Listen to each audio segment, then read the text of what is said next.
Buenas tardes a todos, bienvenidos a este sexto ciclo de conferencias internacionales de acceso a la justicia con perspectiva de género. En esta oportunidad nos encontramos con la disertante, la doctora Mirta Sotelo de Andró y la doctora Lilian Zawoska. Es de estilo le transmito en primer término el saludo de la Universidad Iberoamericana de la República Hermana del Paraguay y obviamente de la anfitriona, nuestra Facultad de Derecho, Ciencias Sociales y Política de la UNE. El saludo de sus autoridades para las profesoras y mi agradecimiento personal por haber aceptado esta propuesta desinteresadamente en un tema tan importante como el que vamos a escuchar esta tarde. Tiene la particularidad de este evento que yo hago un reconocimiento cultural. Tiene en común esta parte que nos tocan profesores y disertantes argentinos, ya han disertado profesores de Paraguay, Brasil, España. En esta oportunidad, profesores de Argentina y acá de nuestra querida provincia de Corrientes. Así que le pido una dispensa de unos minutos, un reconocimiento para la doctora Mirta Sotelo de Andró y para la doctora Lilian Zawoska. Como bienvenida a este abrazo musical a nuestros hermanos paraguayos, brasileños, con los que nos unen tantas cosas trascendentes y fundamentales, costumbres, historia, el idioma, desde la capital mundial del chamamé, que solo es capital, pero que forma parte de esta nación chamamecera, integrada por paraguayos y brasileños. Artistas, poetas y compositores argentinos y paraguayos han compuesto obras hermosas con las que los queremos saludar. A mi Corrientes porá, en donde te conocí, correntinita y botú, de labios color rubí. Mi pena se hace canción cuando te quiero soñar. Entonces el corazón y el alma quieren cantar. Yo nunca sabré por qué ni cómo llegaste a mí. En cambio no olvidaré la tarde que te perdí, la tarde de nuestro adiós. Te dije en aquel cantar, se queda mi corazón en mi Corrientes porá. Bajo el cielo azul te recordaré, nunca te olvidé, dulce amor de ayer. Y en la soledad de mi noche cruel, solo sé cantar, cariñito fiel. Raza del Guayaquí, la selva no te ha olvidado, tu alma guaraní perdura en el suelo amado, y desde el verdor del monte natal, la brisa sutil de un tiempo estival nos vuelve a traer su voz secular. Es la misma que ayer, echar a volar al viento, cuitas de un querer con hondo y nativo acento. Es la voz racial que no morirá, y junto al crisol de algún barca, su pena y su amor convierte en cantar. Alma guaraní, quietud de los naranjales, alma guaraní, lamento de los yerbales, vibra tu tradición en la luz y en la flor, lo mismo que el manantial, sin ningún rumor aflorando vas, y en riego de amor bendiciendo estás, alma guaraní, la heredad natal, la misma que el manantial, sin ningún rumor, aflorando vas, y en riego de amor bendiciendo estás, alma guaraní, la heredad natal.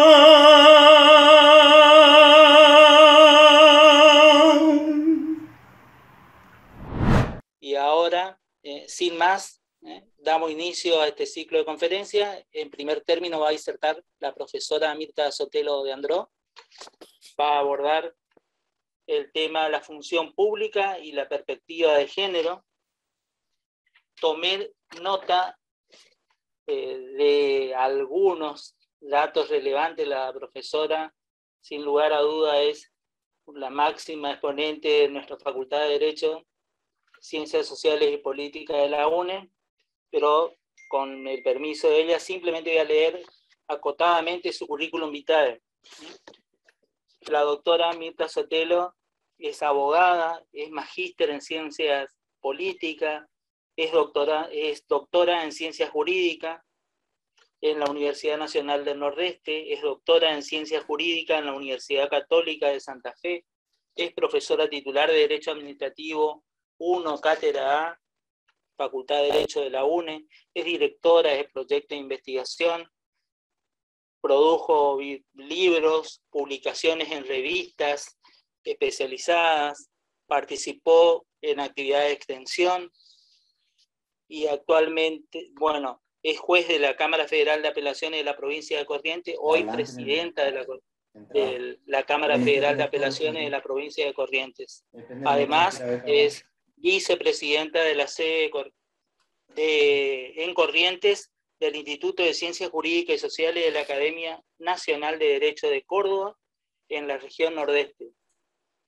Estos son algunos antecedentes que he tomado del currículum vitae abreviado de la doctora, y ahora sí, querida doctora, le cedo el uso de la palabra. Muchas gracias, doctor, en primer lugar por ese hermoso homenaje del comienzo de la jornada. La verdad que es un punto cálido, digamos, en nuestras reuniones científicas y académicas, incorporar la cultura, sobre todo la cultura de Corrientes, bueno, a través de la voz tan especial del doctor José Rach, que es secretario del Tribunal Oral Federal, y que realmente tiene una voz muy buena y que representa nuestras canciones con mucha emoción.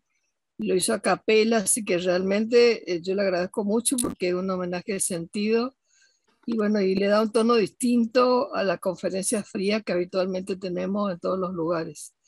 Eso en primer lugar. En segundo lugar, bueno, mi agradecimiento a usted que ha organizado este evento, a la Facultad de Derecho y a los organismos internacionales que lo acompañan en el desarrollo de esta actividad.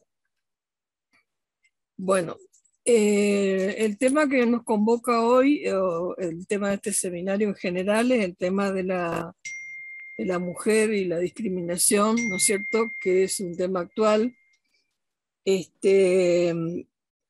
Para empezar, me gustaría hablar un poquito del concepto de discriminación en general, en el cual entra este concepto para analizar la perspectiva de género, que sería la exclusión o restricción en base a sexo, género, preferencias sexuales, edad, condición social, condiciones de salud, estado civil, raza, origen nacional o cualquier otra condición que tenga que, por resultado, impedir, anular o menoscabar el goce o ejercicio en condiciones de igualdad humanas y libertades fundamentales de la vida económica, social, cultural, civil o cualquier otra. La discriminación ha sido un tema que el derecho siempre se ha ocupado y la base principal de la regulación, diríamos, en nuestro régimen legal argentino, lo tenemos en el artículo 16 cuando hablamos del principio de igualdad. Para introducirnos en el tema, les traje un video de una película en la cual se ve reflejada esta idea de la discriminación, sobre todo la referida a este curso, que es la discriminación a la mujer. Así que le pediría al operador si es tan amable de pasar el video. ¿Con cuál parezco más un hombre de Harvard? Me complace informar que no te pareces en nada a un hombre de Harvard. Bienvenidos a la Facultad de Derecho de Harvard. Soy Ruth Bader Ginsburg. ¿Y qué hace usted aquí, señorita Ginsburg, ocupando una plaza que podía haber sido para un hombre? Eres la persona más inteligente que conozco. Demuéstraselo. Señor Fitzpatrick. La semana pasada me dijeron que las mujeres son muy sentimentales para ser No abogadas. puedes rendirte. Un entrevistador me dijo que el año pasado habían contratado a una mujer y que cómo iban a querer tener dos. ¿Estás enfadada? Bien, úsalo. Hay 178 leyes que discriminan por cuestiones de género. Hay leyes que prohíben a las mujeres hacer horas extra. Tenemos que poner nuestras tarjetas de crédito a nombre de nuestro marido. No podemos trabajar en las minas. ¿Para qué trabajar ahí? Eso no importa. Deberíamos tener el derecho. Tengo que convencer a los tribunales de que esas leyes son inconstitucionales. No leo casos del tribunal fiscal. Lee este. La ley presume que la cuidadora debe ser una mujer. Esto es discriminación por razones de género contra un hombre. Entonces el juez se equivoca. Señor Mars, se equivoca la ley. ¿Creen que la igualdad de género es un derecho civil? Tienes que ver la oportunidad que representa este caso para hombres y mujeres. Vas a perder, Ruth, y cuando lo hagas harás retroceder el movimiento feminista 10 años. Tú no vas a decirme cuándo rendirme. Fíjese en su generación. Están tomando las calles, reclamando el cambio. Haría bien en recordar que esto es un privilegio. No es un privilegio, es una jaula y estas leyes son las rejas. Jamás nos rendiremos. Estás preparada para esto. Llevas toda la vida preparada para esto. Todos tenemos que oponernos a estas leyes, una a una. Esto tumbará el sistema entero de discriminación.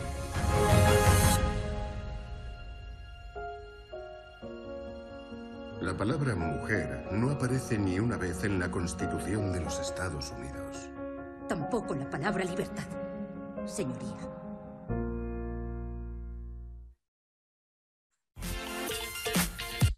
Bien, bien.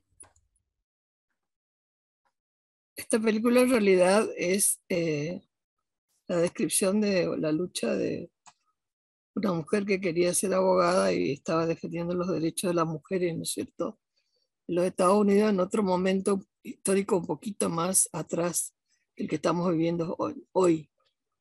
Hoy podríamos decir que el régimen jurídico en general protege a la mujer y al género en general, no solamente a la mujer, que es lo que nosotros estamos tratando en este seminario, a partir, como le decía, del artículo 16 de la Constitución Nacional y también de los tratados internacionales.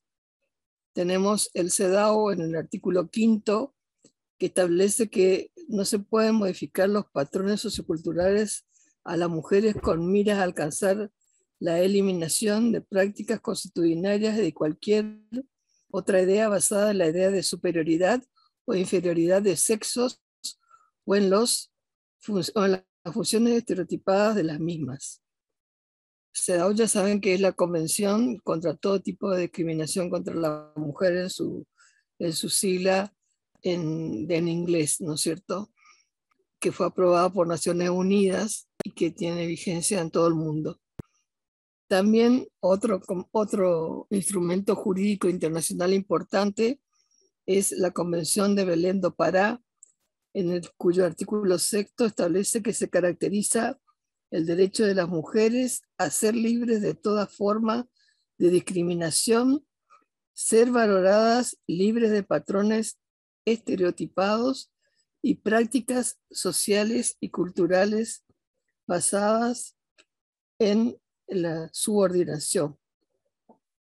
También nuestra Constitución Nacional, con la incorporación de los pactos y tratados internacionales, en el 75, inciso 23, regula expresamente que hay que legislar y promover medidas de acción positiva para la igualdad real de oportunidades y de trato y de los derechos reconocidos en esta Constitución internacional vigente sobre derechos humanos respecto de los niños, las mujeres, los ancianos y los discapacitados. La Constitución de Corrientes, también reformada, se trae expresamente en el artículo 45 regulado el tema de la igualdad de géneros. El Estado garantiza la igualdad real de las mujeres y varones en lo cultural, en lo económico, en lo social y lo familiar, e incorpora la perspectiva, diseño y ejecución de las políticas públicas, modificación de los patrones socioculturales, eliminación de las prácticas basadas en el prejuicio de cualquiera de los géneros.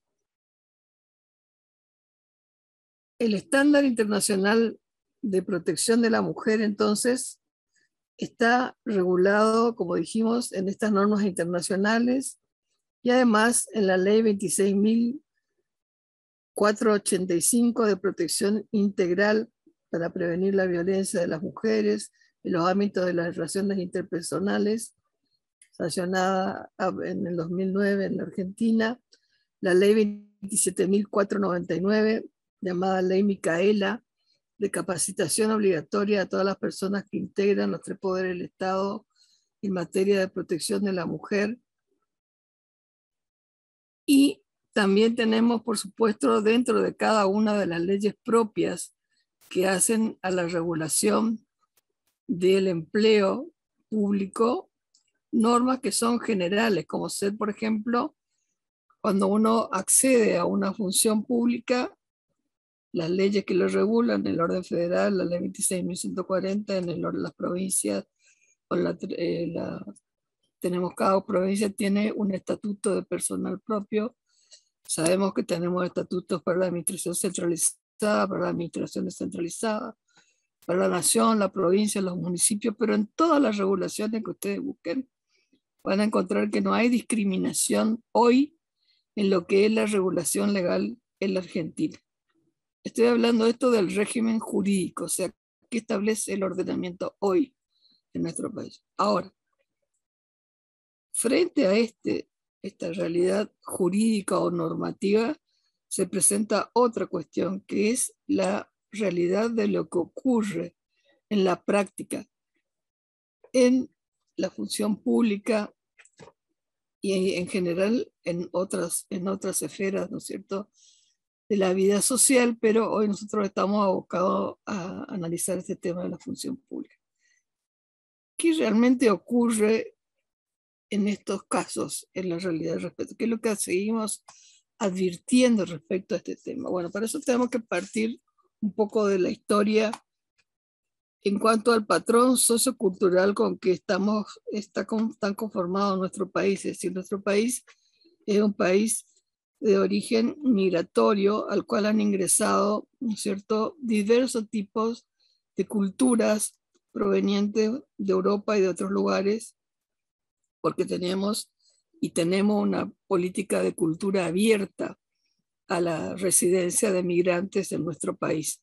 Por lo tanto, en general, casi todos somos el resultado de una mezcla de antecesores que vienen con cultura de distintos países, pero la mayoría, en los momentos en que esos migrantes vinieron hacia nuestro país y también en nuestro país, había un patrón sociocultural en el cual el padre era la identificación del rol social o familiar, y la mujer ocupaba siempre un segundo lugar dentro del esquema de la familia. Y lo mismo pasaba en el esquema social, es decir, era muy raro en ese entonces tener en la función pública política, por ejemplo, lugares de decisión tanto en el Poder Ejecutivo, como en el Poder Legislativo, como en el Poder Judicial, ocupado por mujeres.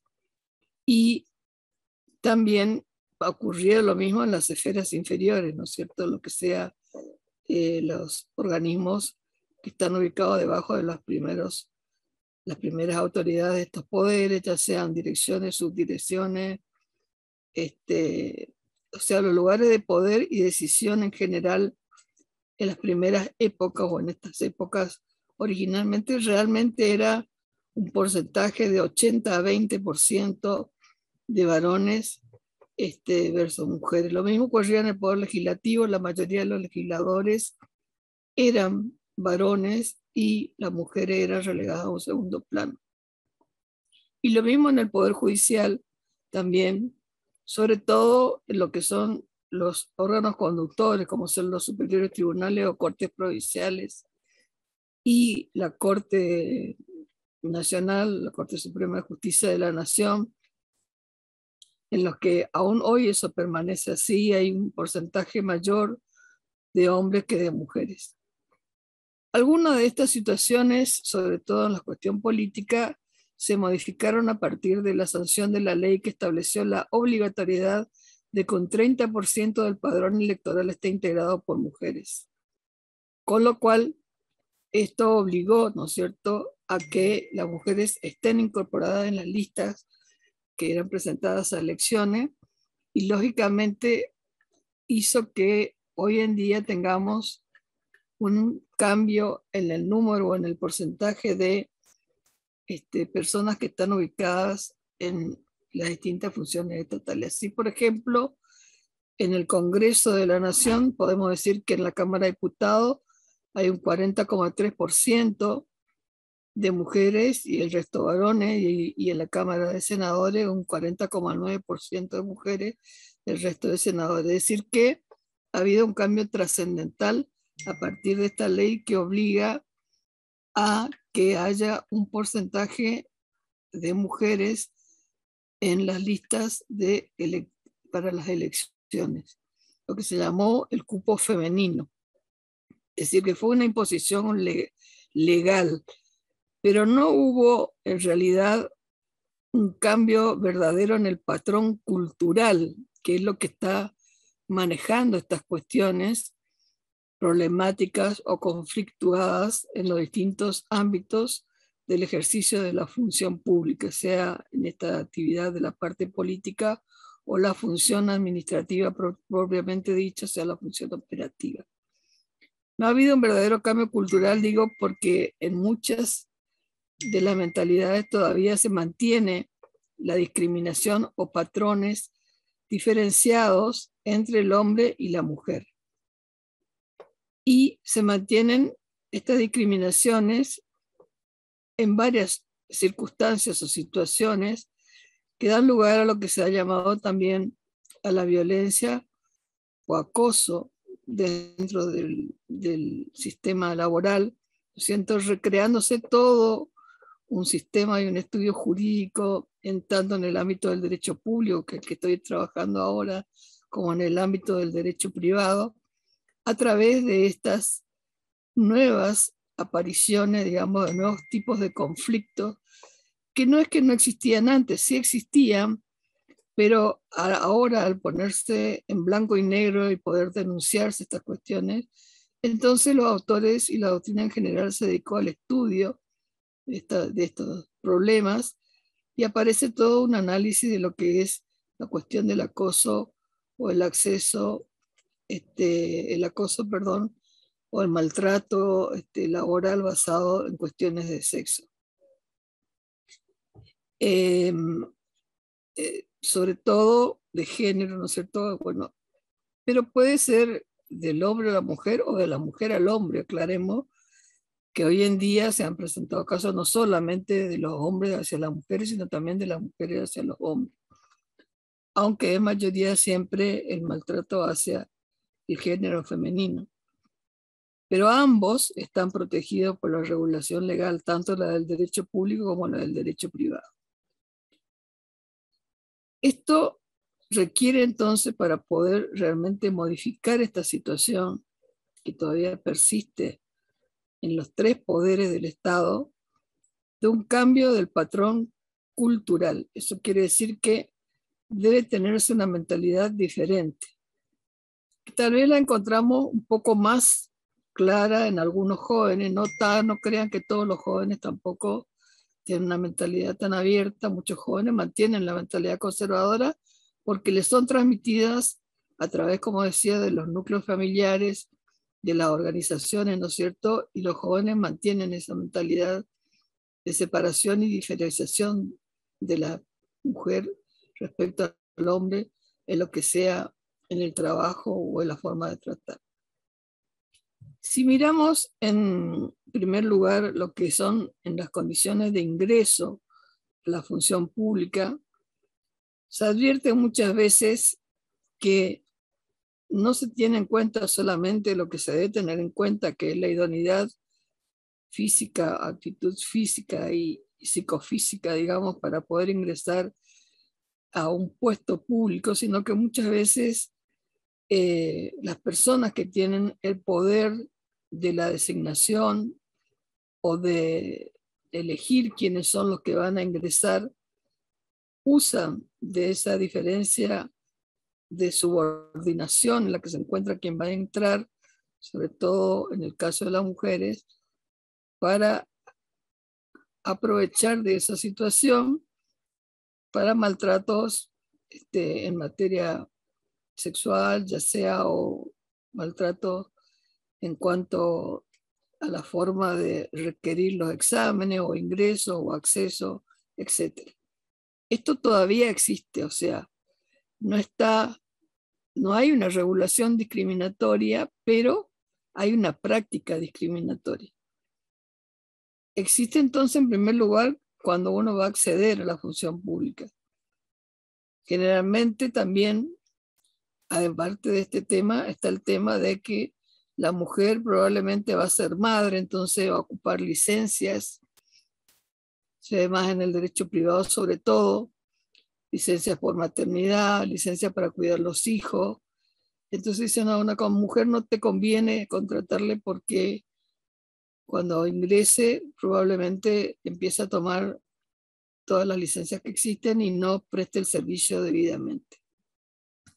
Entonces, como un subyacente, una subyacente idea de diferenciación respecto a si se toma un hombre o se toma una mujer. En cambio, el hombre dice, no, bueno, él sale de la casa, deja al hijo con la mujer y él no se ocupa, digamos, de estas tareas.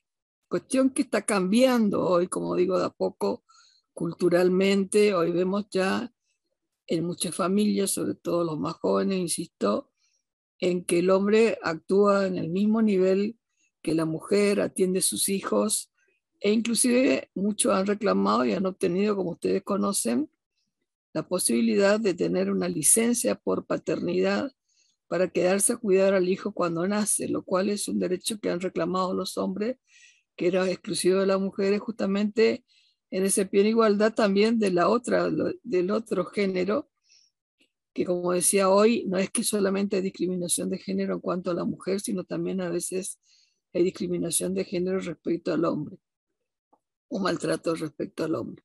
Entonces este es un primer punto, el acceso a la función pública, llámese al poder ejecutivo, al poder legislativo, al poder judicial o a las distintas organizaciones centralizadas que tiene el Estado, ¿no es cierto?, con sus diferentes regímenes, llámense docentes, llámense policía, llámense universidades, bueno, llámense cómo se llamen cada una de estas organizaciones.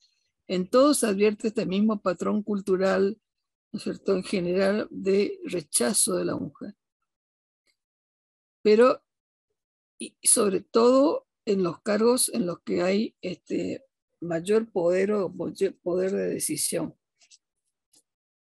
En la justicia diríamos que no sería tan así, porque si se toman los porcentajes de los jueces hombres y jueces mujeres, advertimos hoy que hay una paridad, diríamos, prácticamente entre la cantidad de hombres y cantidad de mujeres que ocupan los puestos de jueces. Inclusive podríamos decir, por ejemplo, en el caso de la provincia de Corrientes, que hay mayor cantidad de mujeres que hombres jueces en este momento en nuestra provincia y en alguna otra provincia de Argentina. Y como les decía, también en los legisladores ha habido un cierto equilibrio a partir de esa ley del cupo femenino, que ha hecho que haya un equilibrio entre las cámaras de diputados y senadores en los casos bicamerales o en los unicamerales entre los legisladores que correspondan. Lo mismo pasa en el Poder Ejecutivo. Bueno, ahí sí, en el Poder Ejecutivo no hay una norma específica que exija, ¿no es cierto?, que las mujeres ocupen determinados puestos de decisión.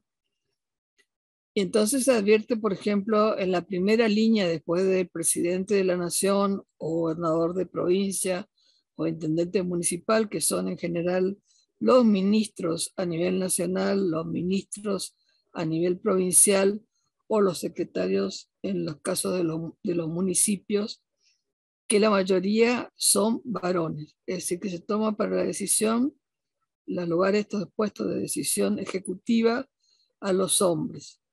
Sin perjuicio, por supuesto, que siempre existen excepciones de alguna mujer que es ministro. Por ejemplo, suele ser en la cartera de educación o la cartera de bienestar social, cuando está organizada de esa manera, o para servicios sociales, etc. Pero en general, los demás rubros, por ejemplo, economía, obras públicas, se advierte que la mayoría de los que son designados son hombres. Es decir, hay una selección, diríamos, hacia el género masculino en estos puestos de decisión de la organización administrativa.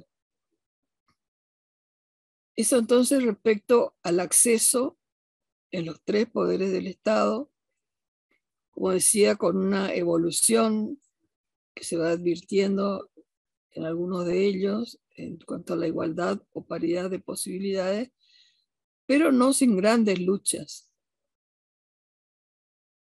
Y el gran problema que se presenta es que esto está como oculto, diríamos, no es algo que todo el mundo se anime a denunciar o a informar o a declarar sobre las exigencias que a veces se les requieren para poder acceder a un puesto público a una mujer.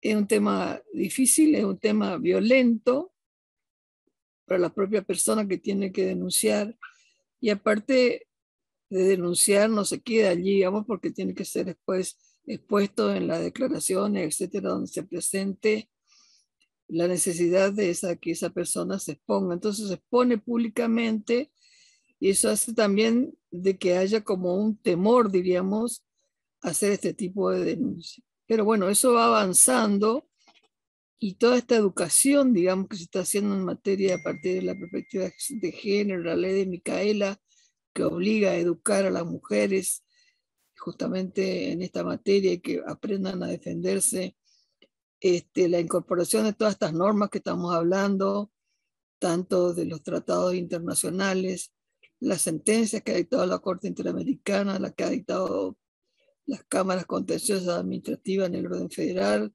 algunos superiores tribunales de provincia también, en la materia, han ido orientando, digamos, de a poco una corrección en esa cultura. ¿En qué otro punto se ve esa discriminación dentro del empleo o la función pública? En el caso de los ascensos o promociones.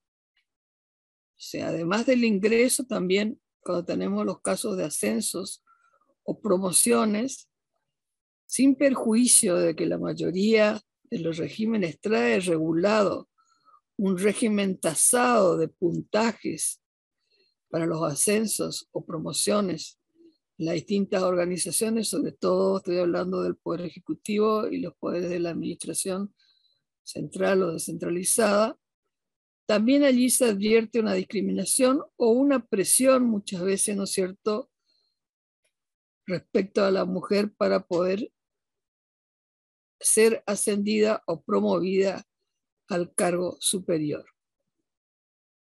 O sea que también acá se presenta el mismo problema que hablaba cuando quiere ingresar a la función pública, cuando quiere ascender a un cargo superior.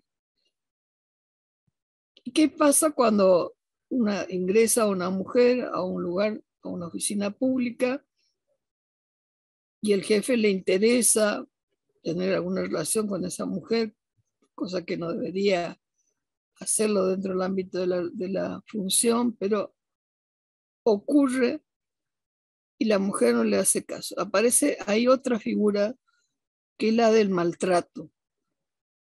Maltrato no físico, lógicamente, porque si fuera un maltrato físico iría preso porque es un delito penal, pero sí el maltrato psicológico, que la verdad que es muy difícil de probar, pero que también existe. Es decir, ese maltrato a esa mujer porque no accede a los requerimientos que le pide, ¿no es cierto?, aquel que le está dirigiendo en su trabajo.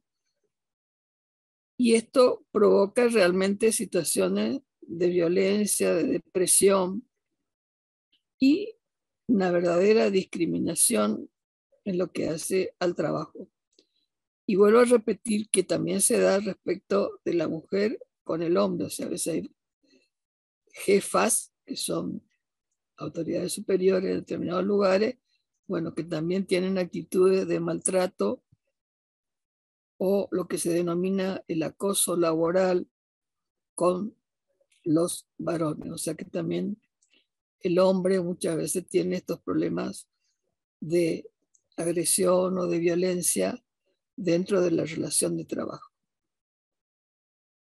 Ahora bien, ¿qué se puede hacer entonces para ir cambiando toda esta situación en la que yo no creo que nadie que razone normalmente esté en desacuerdo, que no es correcto que hoy en día con todas estas normas que tenemos con el sistema del respeto a la persona humana, a su dignidad, una de las cuales es la mujer, se siga, ¿no es cierto?, con este tipo de actitudes que realmente incumplen con las normas y violan los reglamentos, las convenciones, las constituciones, las leyes, y muchas veces, como les digo, no salen a la luz porque la víctima, como se le da en llamar a quien sufre este acoso o este problema, no se atreve a denunciar.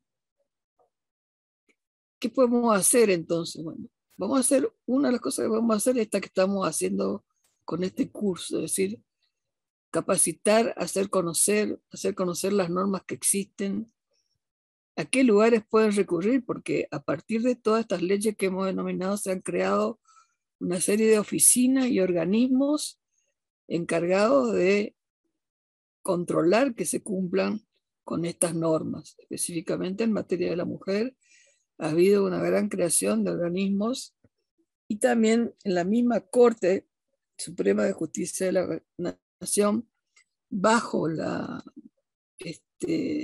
motivación y apoyo de la doctora Argibaide Molina, que era ministra de la Corte, que lamentablemente murió, ¿no es cierto? Ella fue una gran promotora de la defensa de la mujer, de la creación de todos estos centros de tratamiento para los temas del acoso laboral, el ingreso. Bueno, la doctora Jaito de Nolasco un poco ha tomado también la posta hoy en día y sigue, digamos, trabajando en estos temas.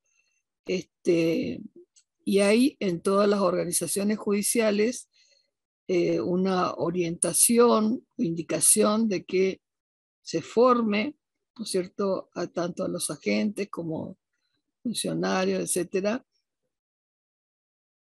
en esta materia que es la materia justamente de qué es lo que puede hacer o cómo se puede defender una persona frente al destrato laboral. Sé que en este ciclo ya se ha tratado cuáles son los accesos judiciales que tienen las mujeres, cómo pueden recurrir. Sé que algunos profesores ya han hablado de esos temas, pero además del acceso judicial también lo importante es la transformación cultural, o sea, el cambio de mentalidad de toda la sociedad para que podamos entre todos cambiar esta situación y evitar que se sigan produciendo estos problemas que, aunque como digo, la legislación sea excelente, abundante y en todos los niveles, no se cumpla en la realidad por parte de los operadores. Por supuesto que no se puede obligar a nadie a cambiar, pero sí se puede enseñar e ir transformando los parámetros de la educación hacia el futuro. Esa perspectiva es la que nos guía para orientarnos en enseñar, en modificar los cambios de conducta, y si bien no es un proceso rápido, es un proceso eficaz en el largo plazo. O sea, si la gente va tomando conocimiento, las mujeres conocen sus derechos, los hombres también los conocen, la sociedad en general aprende cómo hacer valer sus derechos frente a terceros. Muchos no saben ni dónde tienen que ir a denunciar. En un caso común de violencia, a veces hay hasta 4 o 5 fueros que intervienen, bueno, para la defensa de la persona, pero para un sujeto particular, en realidad a veces les cuesta saber dónde tiene que ir a hacer la denuncia, dónde tiene que ir a presentarse, cuál es el organismo que le va a defender frente a este problema que se le plantea. Porque en realidad sí, en esa parte está tal vez un poco complejo la protección judicial, por que se combinan, diríamos, distintos fueros, pero en unidades diferentes. Algunos autores por eso proponen la creación de un fuero único en esta materia de la mujer, diríamos, en el cual se traten todas las cuestiones, ya sea de violencia doméstica, de maltrato laboral, de todas juntas, digamos, sin estar yendo de un fuero al otro, el fuero penal, el fuero de menor, el fuero de menor, el fuero de familia, bueno, etcétera, que una persona ya letrada le cuesta lograr los caminos, más aún a una persona que no tiene a lo mejor mucho conocimiento de los temas, porque todos los integrantes de los organismos de la función pública son abogados. Bien sabemos que hay una gran parte de la gente que trabaja en la administración que tiene las formaciones básicas, ¿no es cierto? Y bueno, que no conoce estas cuestiones legales que indico como ser las vías procesales u organismos en los que deben plantear sus cuestiones.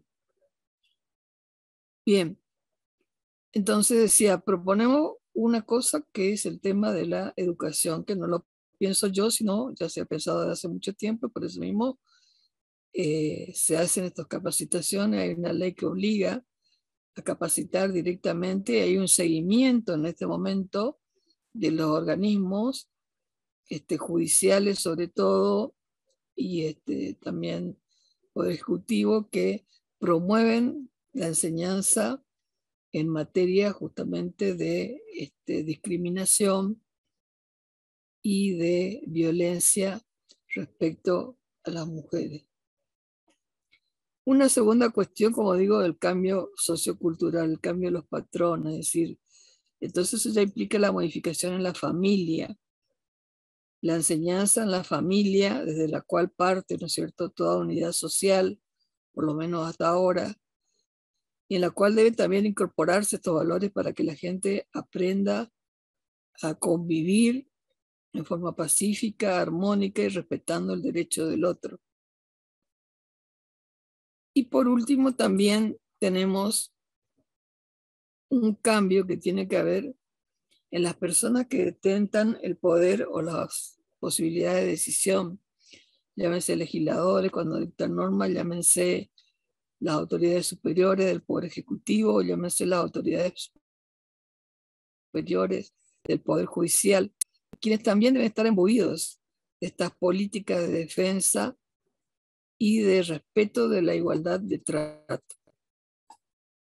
Creo que si todos nos proponemos y poco a poco vamos trabajando en este camino que no es fácil, se pueden lograr estos cambios. Y esto sería realmente llegar a una sociedad un poco mejor para que todos los seres humanos podamos convivir en paz. Nada más y muchas gracias. Muchas gracias, profesora. Excelente exposición. Antes de cederle la palabra a la doctora Lilian Zahuosca, en primer término, quiero agradecerle, doctora Lilian Zahuosca, la declaración de interés por parte del Colegio Público de Abogados de este ciclo de conferencia. Y bueno, también darle la bienvenida desde nuestra querida casa de la Facultad de Derecho. Y si usted me permite, también voy a ser muy breve con sus antecedentes para luego cederle la palabra. La doctora Lilian Zahuosca es actualmente la presidente en el Colegio Público de Abogados de la provincia de Corrientes, primera circunscripción. También es miembro del jury de enjuiciamiento por el Colegio Público de Abogados y es abogada y además profesora en ciencia jurídica.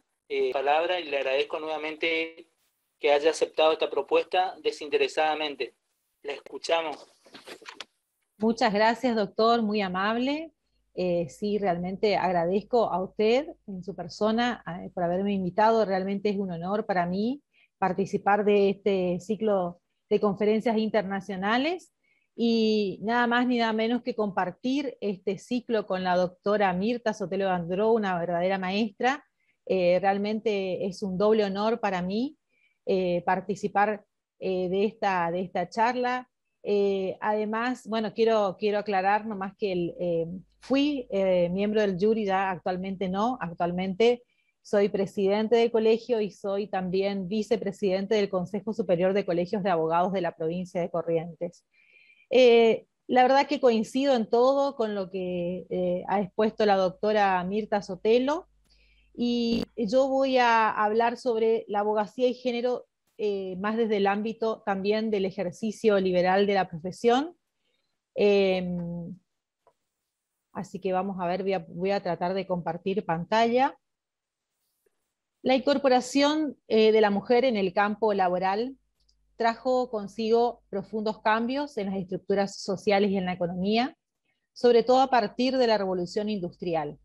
Además, existía en las mujeres una necesidad de contar con una mayor formación en conocimientos, lo cual incrementó su ingreso a las universidades, un fenómeno del cual no escapó la profesión jurídica hacia finales del siglo XIX y principios del siglo XX. La masificación de este suceso académico no tiene más de 60 años, contra 7 siglos en los que las universidades fueron un espacio netamente masculino. En el mundo occidental, las universidades se crearon en el siglo XII y recién en el siglo XX empieza la discusión de lo femenino. La irrupción de las mujeres en la universidad se relaciona con el movimiento femenino que a principios del siglo XX lucha por el sufragio y que también pone sobre la mesa la educación. Los cambios que se produjeron por la modernización y la democratización social y educativa pusieron en marcha una nueva forma de relación entre varones y mujeres que fue cincelando en ellas una nueva identidad y la redefinición de la imagen que en la vida pública y en la privada también que tenían ellas que desempeñar. Aquel retrato de la mujer madre, casada, ama de casa, asida a la vida privada únicamente en su rol reproductor, sobre quien se posa solo la mirada de sus hijos, desvalida, de menor dimensión, progresivamente iría cediendo hasta nuestros días. La profesión de la abogacía no ha sido ajena a la tendencia que se viene dando en los últimos años en otros ámbitos laborales de contar con mayor presencia femenina en sus filas.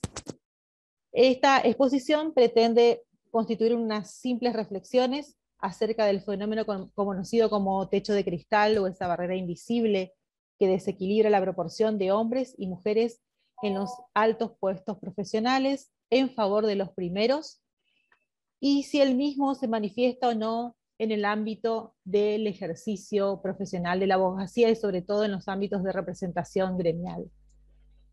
Antes quiero hablarle de dos mujeres pioneras en el ejercicio profesional, una en la Argentina y otra en España, con idénticas situaciones por las que tuvieron que atravesar para llevar adelante su profesión. La primera abogada argentina fue María Angélica Barreda, egresada de la Facultad de Ciencias Jurídicas y Sociales de la Universidad Nacional de La Plata, quien un 28 de diciembre de 1909 con 23 años, obtuvo el diploma que acreditaba su flamante profesión. En un principio, se le negó la posibilidad de matricularse para el ejercicio profesional de la abogacía en la provincia de Buenos Aires, encontrando negativas por el solo hecho de ser mujer, debiendo acudir a la Suprema Corte de Justicia bonaerense para finalmente conseguir su habilitación. No menos dificultades había tenido medio siglo antes, pero en el viejo continente, Concepción Arenal, quien desde 1842 a 1845 en España cursó la carrera de abogacía en la Facultad de Derecho de la Universidad Central de Madrid. Concepción tuvo que cortarse el pelo y vestir ropas masculinas para asistir a clases.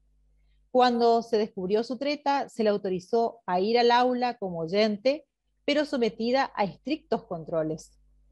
En efecto, acompañada por un familiar, doña Concepción se presentaba en la puerta del claustro, donde era recogida por un bedel que la trasladaba a un cuarto en el que se mantenía sola hasta que el profesor de la materia que iba a impartirse la recogía para las clases. Sentada en un lugar diferente del de sus aparentes compañeros, seguía las explicaciones hasta que la clase concluía y de nuevo era recogida por el profesor, que la depositaba en dicho cuarto hasta la clase siguiente. Tanto a María Angélica como a Concepción, quienes habían tenido la osadía de incursionar en un mundo 100% masculino, se las pretendió tratar como un objeto frágil y dependiente. En el caso de María Angélica, una vez obtenido su título de abogada, pidió audiencia en la Corte de la provincia de Buenos Aires, con el objeto de inscribirse en la matrícula de ese distrito, el suyo por nacimiento. El rechazo inmediato partió del entonces Procurador General Manuel Escobar, quien se opuso a la solicitud y expresó en su dictamen, entre otros conceptos: nuestra legislación no es feminista y está en pugna con las aspiraciones de la recurrente.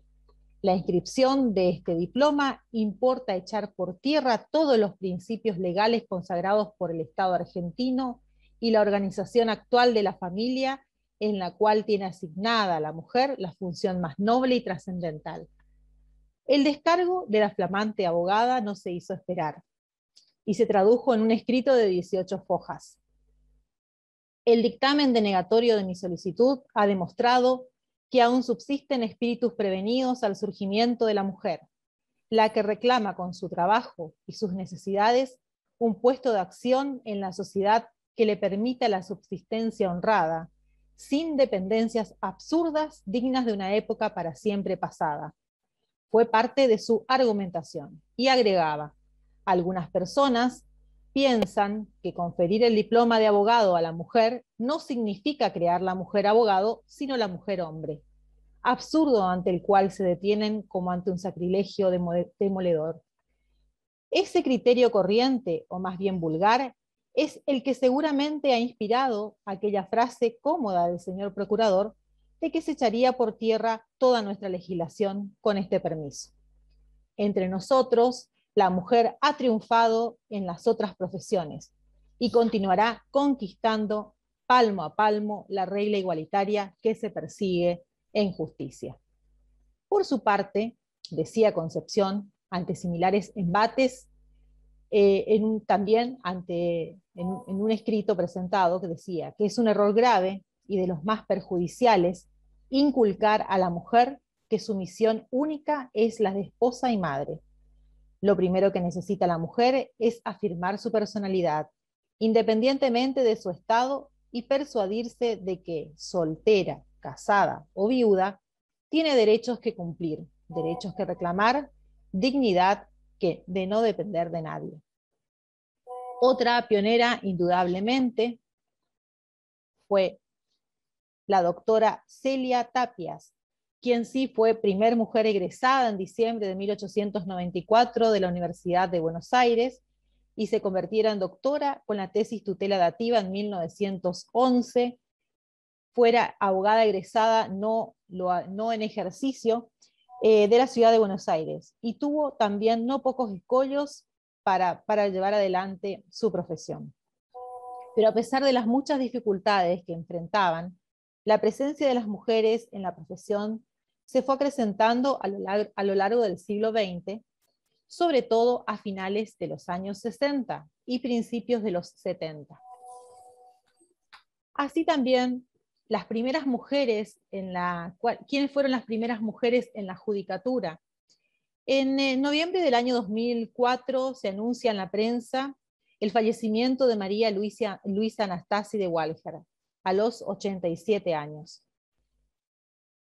Fue la primera jueza de Argentina designada en el año 1957, durante el gobierno del presidente Aramburu hasta el año 1976. Su hija, Silvina Walger, periodista y escritora, rememoraría de su madre. 2 episodios graves marcaron su debut como jueza a cargo del juzgado número 10 de primera instancia en lo civil. El primero fue lo que hoy conocemos como un apriete.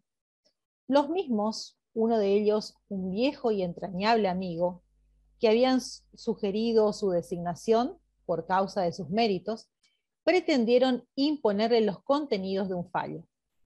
La doctora resultó ser inmanejable, y del amigo nunca más oímos hablar. El segundo, más pintoresco si se quiere, fue el entredicho que la enfrentó en uno de sus primeros fallos al escritor y ex juez nacionalista Ignacio Anzoátegui. Este la recusó alegando que la justicia no podía emanar de una mujer. Mi madre no vaciló y, previo contestar que la justicia carecía de sexo, lo mandó preso a la alcaidía de tribunales. En 1970, el gobierno de facto nombró a la abogada Margarita Arguaz, jueza de la Cámara Nacional de Apelaciones en lo Civil, como ministra de la Corte Suprema de Justicia de la Nación, quien, luego a instancias del nuevo gobierno, fue destituida. Después de la doctora Arguaz, recién en el año 2004, en un contexto democrático y por medio de mecanismos de selección democráticos, son elegidas 2 mujeres como ministras. Primero la doctora Elena Hayton y más tarde la doctora Carmen Argibay. En una nota periodística realizada a la doctora Hayton se le preguntó si le había pesado la condición de género dentro de su carrera. Respondió: es difícil decir que tuve tropiezos personales. Indudablemente tardé más en ir a la Cámara. Fui defensora oficial, después me nombraron juez, estuve unos 17 años como juez de primera instancia. Otros ascendieron más rápido que yo, pero al final llegué a la Cámara. Tardé más de 10 años en llegar allí. Consultada acerca de si en el lugar que estaba se sentía diferencias por ser mujer, dijo: en efecto, me miran más por ser mujer. Al preguntarle por sus admiraciones particulares, reflexionó: uno reconoce a todas las mujeres jueces anteriores, pero el reconocimiento que yo hago de las mujeres no es solo el de las más importantes, porque en realidad todas las mujeres que están luchando, trabajando, tratando de mantener a su familia sin ser importantes en el sentido de ser famosas, son muy importantes para la sociedad y para las demás mujeres, para el rol de las mujeres y para la humanidad, para la comunidad y sobre todo para la pacificación del mundo. En su momento, la doctora Carmen Argibay, alma mater de la filial argentina de la Asociación de Mujeres Juezas, dijo: cuando me recibí, supe enseguida qué era la discriminación, porque mi primer juez, que decía a todo el mundo que yo era la mejor empleada que tenía, no quiso nombrarme secretaria por ser mujer. Hay que defender los derechos de la mujer y pedir igualdad de oportunidades. Fue su primera declaración pública cuando llegó a la Corte Suprema. Las mujeres tenemos más los pies sobre la realidad. Además, la justicia es más humana en nuestras manos, menos formal, menos rígida y académica. La presencia hoy mayoritaria de las mujeres en las facultades de Derecho y los avances legislativos, tal como lo decía la doctora Sotelo de Andró, en materia de igualdad que se han producido en nuestra sociedad, deberían haber convertido estas experiencias de estas pioneras en un anacronismo y sin embargo siguen estando perfectamente vigentes. Pero como lo decía la doctora Sotelo, más que nada no es por una cuestión legal, sino por una cuestión cultural.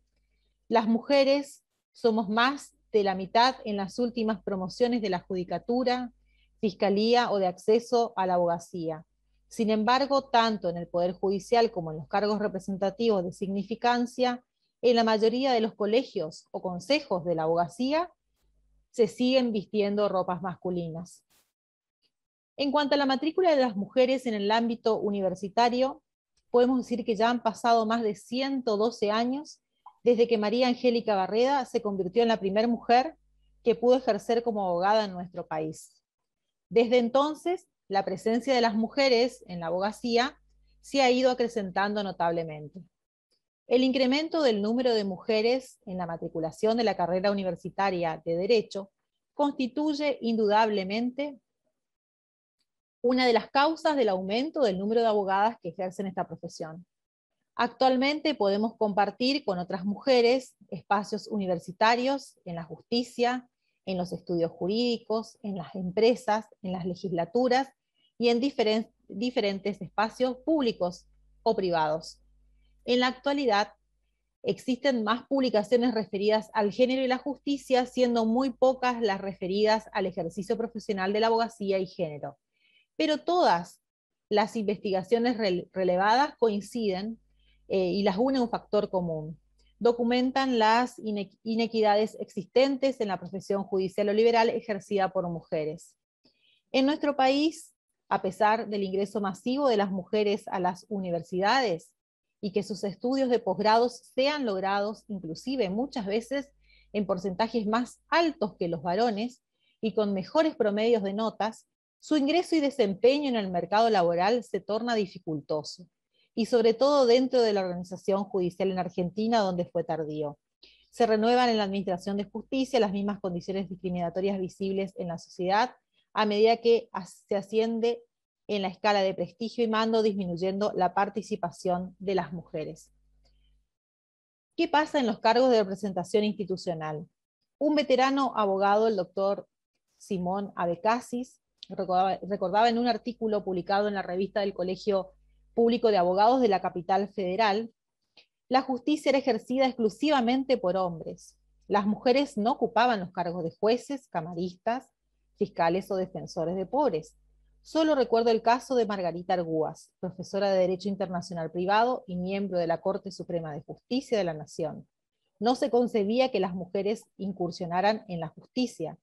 Recuerdo que al graduarme de abogado, en 1934, solo una mujer lo hizo conmigo. Abecasis hablaba esto a mediados de los años 50 del siglo XX, hace nada más que un poco de 66 años.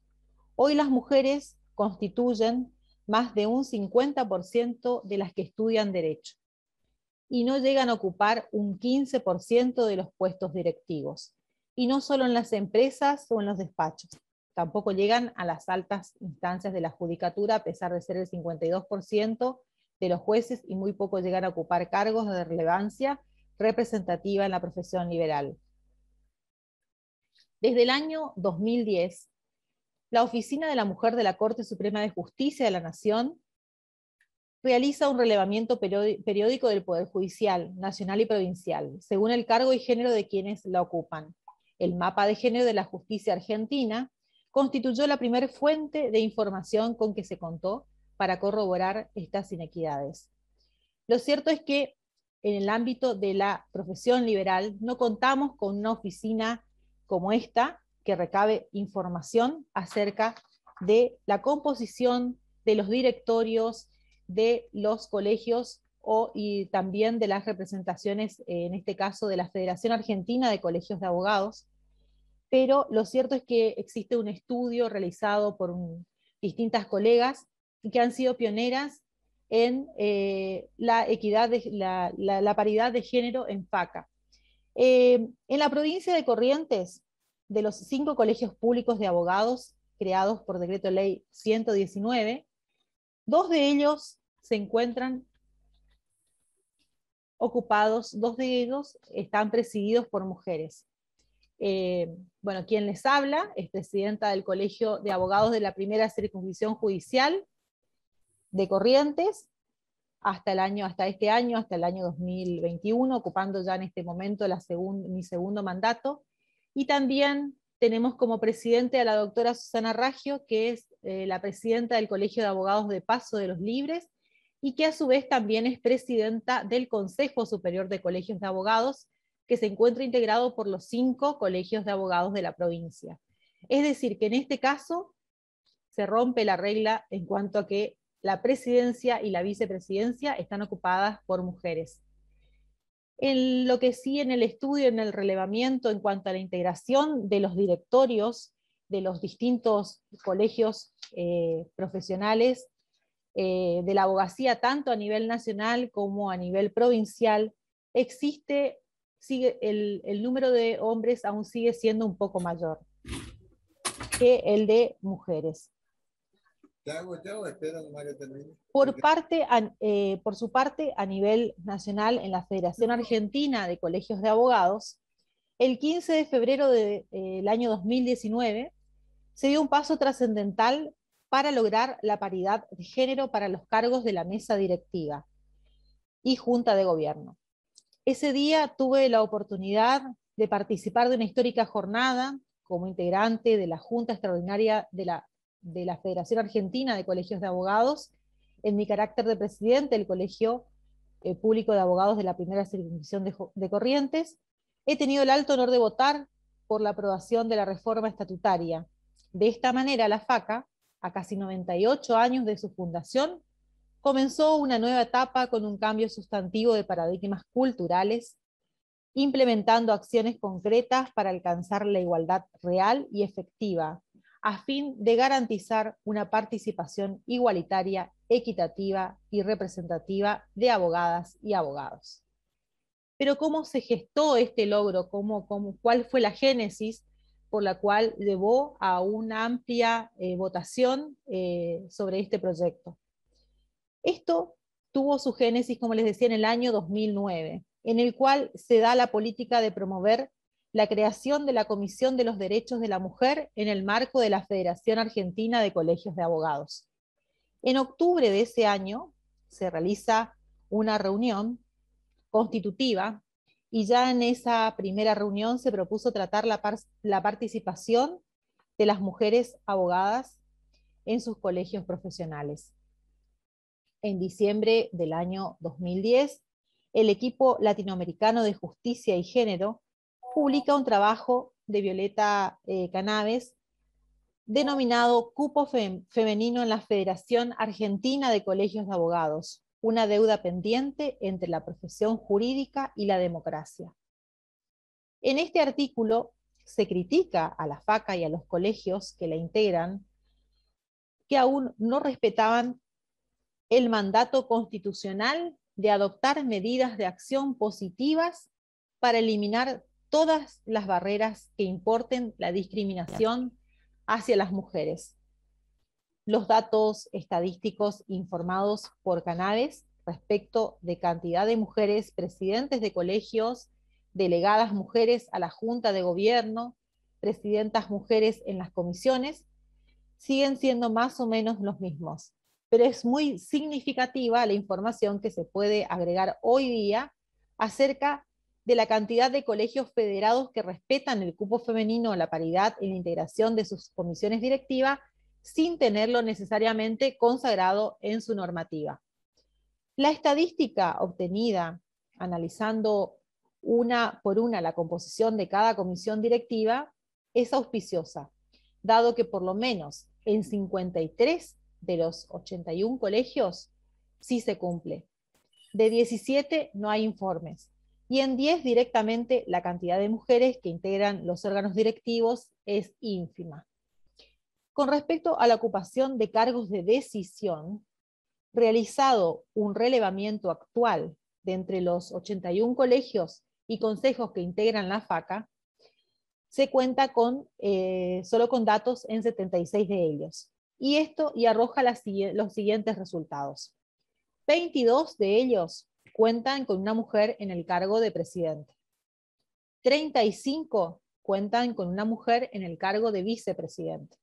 Solo en 6 de ellos la dupla es femenina. O sea, en los hechos la situación ha cambiado sustancialmente, pero el alerta tiene que estar puesto en que el derecho en sí no está asegurado hacia el futuro, porque no está consagrado estatutariamente. Sin embargo, aún se detectan situaciones contradictorias que revelan que todavía la observancia de las medidas de acción positiva es forzada y no plenamente asumida. Eso sucede cuando el cupo del 30% o la paridad se cumplimentan formalmente, relegando a todas las mujeres al final de la lista o llegando al objetivo computando a las suplentes cuando lo correcto es solo hacerlo con las titulares. Por ejemplo, una comisión directiva de 14 miembros titulares y 6 suplentes, no se puede considerar que hay paridad si las mujeres son 5 titulares y 5 suplentes. Apenas si llega prácticamente el cupo del tercio, ya que las que efectivamente ejercerán el cargo son 5 mujeres por sobre 14 puestos. La importante investigación de Cannabis finaliza en el año 2010. Justamente en ese año se realizan las primeras jornadas nacionales de abogadas promovida por la Comisión de los Derechos de la Mujer de FACA, que van a significar un punto de inflexión. Todos los años, con gran esfuerzo y prácticamente a pulmón, se fueron recorriendo distintas provincias para estimular y provocar la participación de las abogadas, para sacarlas a la luz donde estaba en la sombra, para sacarlas a la luz donde estaban en las sombras, para legitimar la lucha por el reconocimiento de la realidad. Esto es que las abogadas son la mitad de la matrícula profesional a lo largo y a lo ancho de todo el país. Las jornadas se realizaron en Buenos Aires en 2 oportunidades, Jujuy, San Luis, Entre Ríos, Rosario, Corrientes también tuvo el honor de ser sede de estas jornadas, Tucumán, Córdoba y la 10ª se realizó en Santa Fe en el año 2020. En el 2011, la Comisión aprobó un proyecto de reforma del Estatuto de FACA, promovido por algunos colegios, en el que se incluía la incorporación del cupo femenino del 30%. En una asamblea extraordinaria esta propuesta fue rechazada en forma aplastante. Solo votaron a favor 6 colegios sobre 48 presentes. A propuesta de la Asociación de Abogados de Buenos Aires, en el año 2018, con una mujer de presidenta, que es la doctora María del Carmen Besteiro, se promovió nuevamente la reforma del Estatuto de la FACA para obtener no ya el cupo del 30%, sino la paridad. Se lo pensó primeramente como un objetivo más modesto, un delegado varón y una delegada mujer, pero la realidad del entorno político y social se combinó con el trabajo que se venía desarrollando y con una firme voluntad política. Se llega así a la asamblea que les había mencionado, en la que había participado y que había votado en nombre del colegio de la primera, del 15 de febrero del año 2019, en que por una abrumadora mayoría de los colegios presentes se aprobó la integración paritaria de todos los órganos de gobierno de la Federación Argentina de Colegios de Abogados. Sin embargo, a pesar de estos avances, aún queda un largo camino por recorrer, en lo que respecta a la ocupación por parte de las abogadas en los espacios de decisión de los distintos colegios y consejos profesionales. Se advierte que los problemas que se enfrentan para lograr la equidad en la participación de las mujeres abogadas son recurrentes, pero que la problemática se empieza a visibilizar y eso ya es un avance. Pero ¿cuáles son las causas de esta desigualdad? Si podríamos definir, podríamos identificar. Los datos sondeados demuestran una desigualdad de género y para explicar la misma se podría apelar a las distintas teorías de género que nos permitirían pensar sus posibles causas. La teoría de la asimilación interpreta que estas desigualdades son solo el producto de la reciente incorporación de las mujeres en la profesión y que por lo tanto, con el mero transcurso del tiempo y su progresiva inserción, las desigualdades irán desapareciendo, es decir, que estaría provocada solo por una cuestión de tiempo.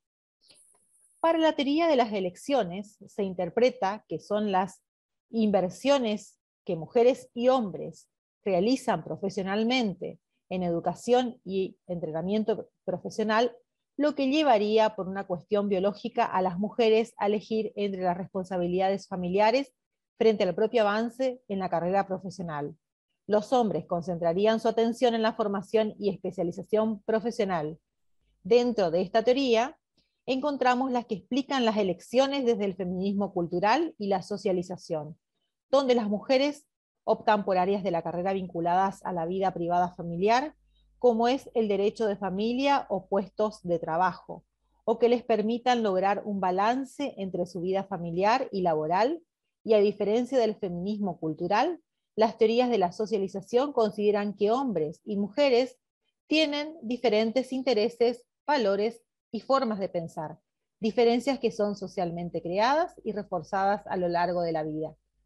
Finalmente, una tercera teoría tiene en cuenta las decisiones de los empleadores o los factores basados en la demanda, discriminación o restricciones.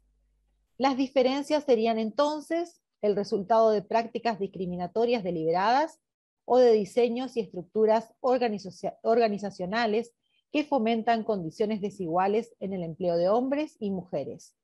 Una discriminación intencional, como no emplear mujeres por las cargas sociales, como bien lo refería Mirta, o por el plazo de licencia en caso de embarazo, o como ocurrió en el denominado caso Fredo, por falta de fuerza física para cargar los envases de helado. A lo que se suma el sistema de elección de las personas que ocuparán los cargos vacantes, ya sea mediante la intervención de órganos externos, como el Consejo de la Magistratura, u otros mecanismos a través de los que se incurrirían en restricciones de este tipo. Ya algo lo había mencionado, ya en realidad lo había mencionado el marco normativo, no quiero ser repetitiva en cuanto a las normas, marco normativo y conceptual para la paridad de género. Simplemente quiero mencionar que bueno, el Estado argentino viene realizando, viene impulsando una serie de acciones para cumplir con los compromisos acordados en el marco de los tratados internacionales vinculados a disminuir la desigualdad entre los géneros y garantizar el acceso de las mujeres al ejercicio de sus derechos. La Constitución Nacional, en el capítulo 4, artículo 75, inciso 22, establece que los tratados de derechos humanos tienen jerarquía constitucional. Entre ellos se encuentra la Convención sobre la eliminación de todas las formas de discriminación contra la mujer, la famosa CEDAW, que fue ratificada por Ley 23.179 en el año 1985. A partir de ella, el Estado argentino asumió la obligación de condenar la discriminación contra la mujer en todas sus formas, comprometiéndose a modificar o derogar leyes, reglamentos, usos y prácticas que constituyan discriminación contra la mujer. Vinculado con la temática que estamos tratando aquí, en su artículo 11, se exige que los Estados partes adopten todas las medidas apropiadas para eliminar la discriminación contra la mujer en la esfera del empleo a fin de asegurar en condiciones de igualdad entre hombres y mujeres los mismos derechos. En este sentido, el Comité para la Eliminación de la Discriminación contra la Mujer, en las observaciones finales sobre el 7º informe periódico de la Argentina, destacó la necesidad de contar con legislaciones relativas a la paridad de género en la representación de los 3 poderes del Estado. Por su parte, a partir de la Convención de Belén do Pará, aprobada por la República Argentina por Ley 24.632, en el año 1996, se determinó que el Estado debe garantizar el acceso igualitario de las mujeres a las funciones públicas, especialmente aquellas que implican toma de decisiones, y a su vez que las decisiones de quienes ocupen esos cargos deben garantizar la protección de los derechos de las mujeres contra toda forma de violencia en todos los planos de su vida.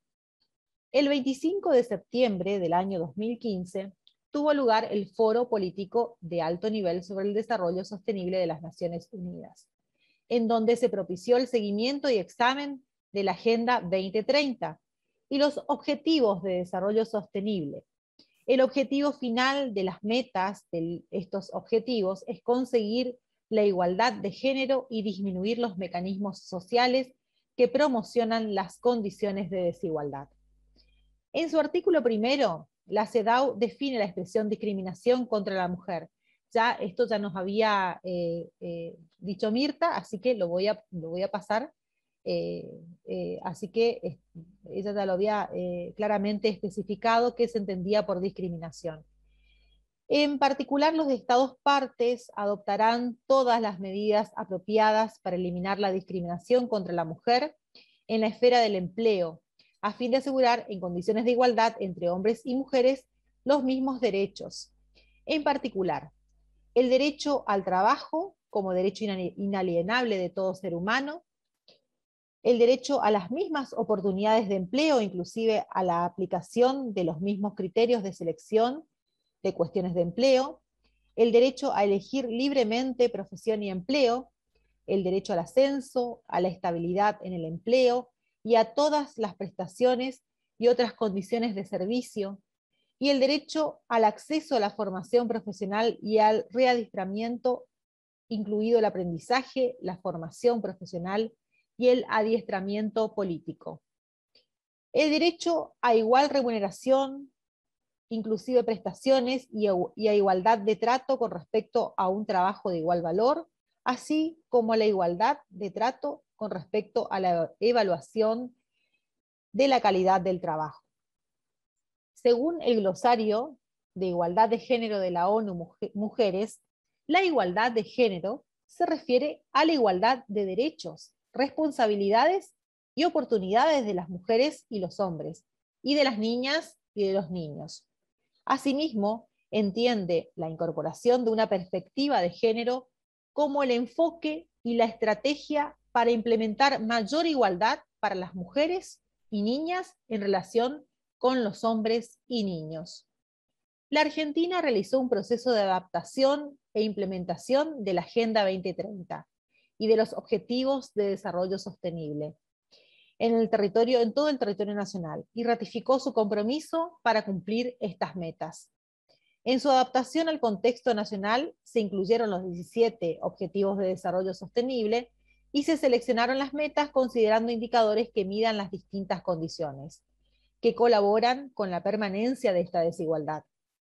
Resulta de particular relevancia el Objetivo de Desarrollo Sostenible que enuncia: lograr la igualdad entre los géneros y empoderar a todas las mujeres y las niñas, siendo sus metas más específicas poner fin a todas las formas de discriminación contra las mujeres y las niñas en todo el mundo, reconocer y valorar los cuidados y el trabajo doméstico no remunerados mediante servicios públicos, infraestructuras y políticas de protección social, promoviendo la responsabilidad compartida en el hogar y la familia, según proceda en cada país, asegurar la participación plena y efectiva de las mujeres y la igualdad de oportunidades de liderazgo a todos los niveles decisorios en la vida política, económica y pública.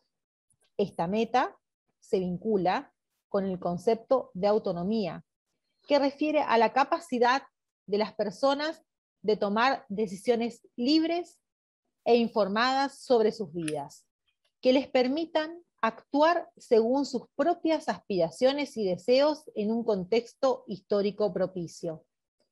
Este concepto se operacionaliza en 3 dimensiones. Una que es la denominada autonomía física, la libertad de tomar decisiones acerca de su sexualidad, reproducción y el derecho a vivir una vida libre de violencia. Autonomía económica, derecho a trabajar y ganar su propio ingreso, distribución del trabajo remunerado y no remunerado entre mujeres y hombres. y autonomía en la adopción de decisiones, participación de las mujeres en todos los poderes del gobierno, firma del protocolo facultativo de la CEDAW, establecimiento del aparato nacional para el adelanto de la mujer. El grupo de alto nivel sobre justicia para las mujeres indica que la participación profesional de las mujeres en el sector de la justicia es tanto un derecho humano como un componente crucial de la buena gobernanza.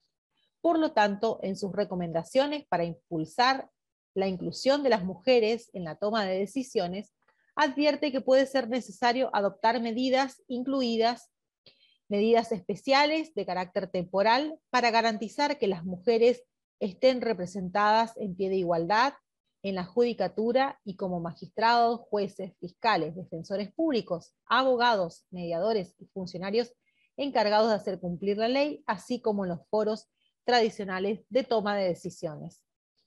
En este sentido, en cuanto al Poder Judicial de la Argentina, en el año 2009, la Corte Suprema de Justicia de la Nación creó la Oficina de la Mujer, con el objetivo de impulsar en dicho poder un proceso de incorporación de la perspectiva de género en la planificación institucional y en los procesos internos, a fin de alcanzar la equidad de género tanto para quienes utilizan el sistema de justicia como para quienes trabajan en él.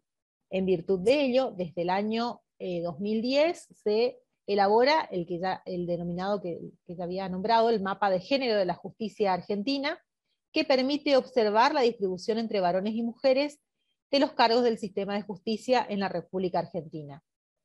A partir de este análisis, se busca identificar si persiste el llamado techo de cristal en el sistema de justicia argentino. Esto es, si debido a las barreras, obstáculos invisibles, tanto internos como externos, se impide a las mujeres alcanzar los máximos puestos de responsabilidad, con mayor poder de decisión y mejores niveles de ingresos en cada uno de los organismos en los que trabajan.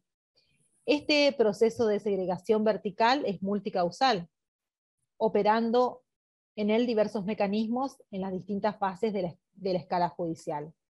Por ejemplo, las demandas y expectativas asignadas a la mujer por los estereotipos de género, tales como las tareas de cuidado en el hogar, les dificultan igualar la acumulación de antecedentes necesarios para ser admitidas para concursar y competir con sus pares varones en la selección de funcionarios de la justicia.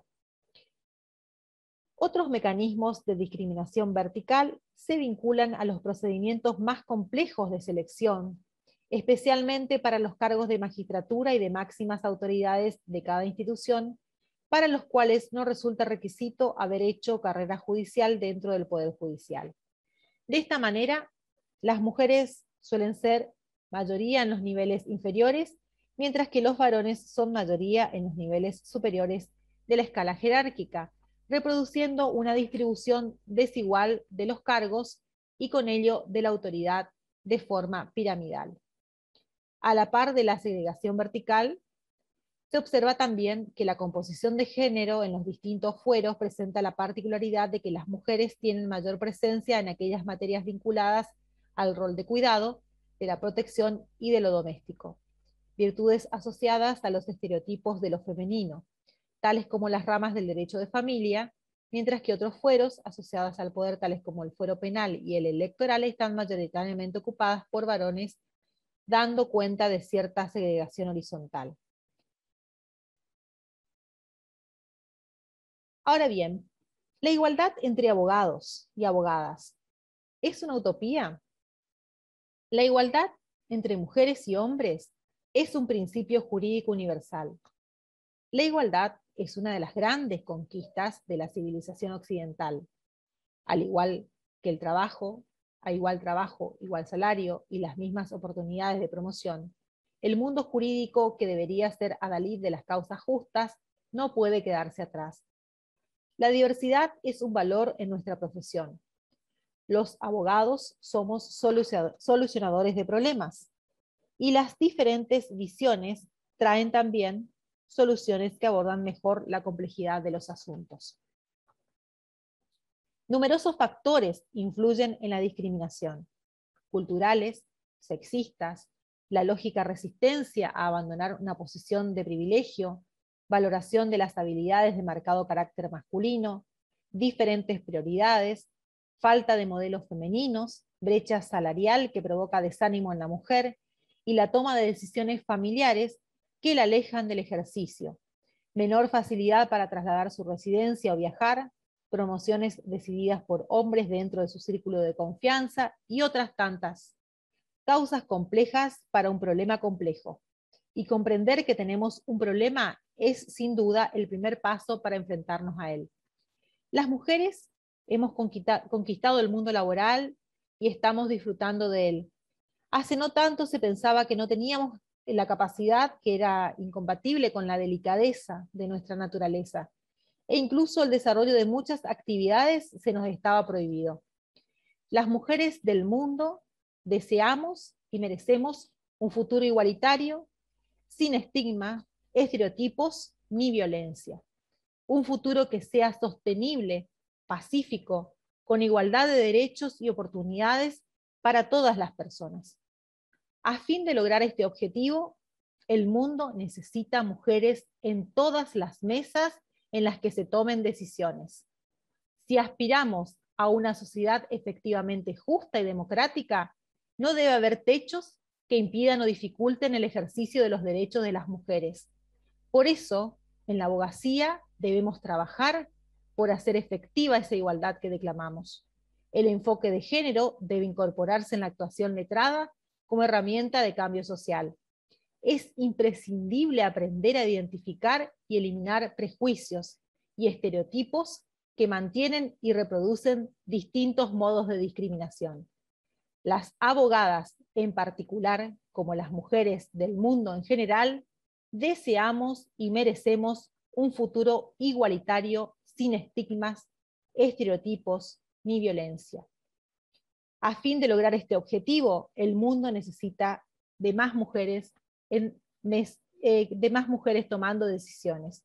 Tenemos mucho trabajo por hacer, pero con un compromiso firme y una gran determinación, creo que podremos lograrlo, y así la utopía de María Angélica, Concepción y otras tantas se convertirá en una concreta realidad. Muchas gracias por su atención. Muchas gracias, doctora Lilian Zawoska. También, excelente exposición. Profesoras Lai Mirta Sotelo D'Andró y Lilian Zawoska. Continuamos mañana de 8 a 10. Muchas gracias a todos los que vienen asistiendo a este ciclo de conferencias. Les agradezco su presencia y los espero mañana de 8 a 10. Que tengan todos muy buenas tardes. Cuídense. Muchas gracias, profesora, nuevamente. Gracias a ustedes. Hasta mañana.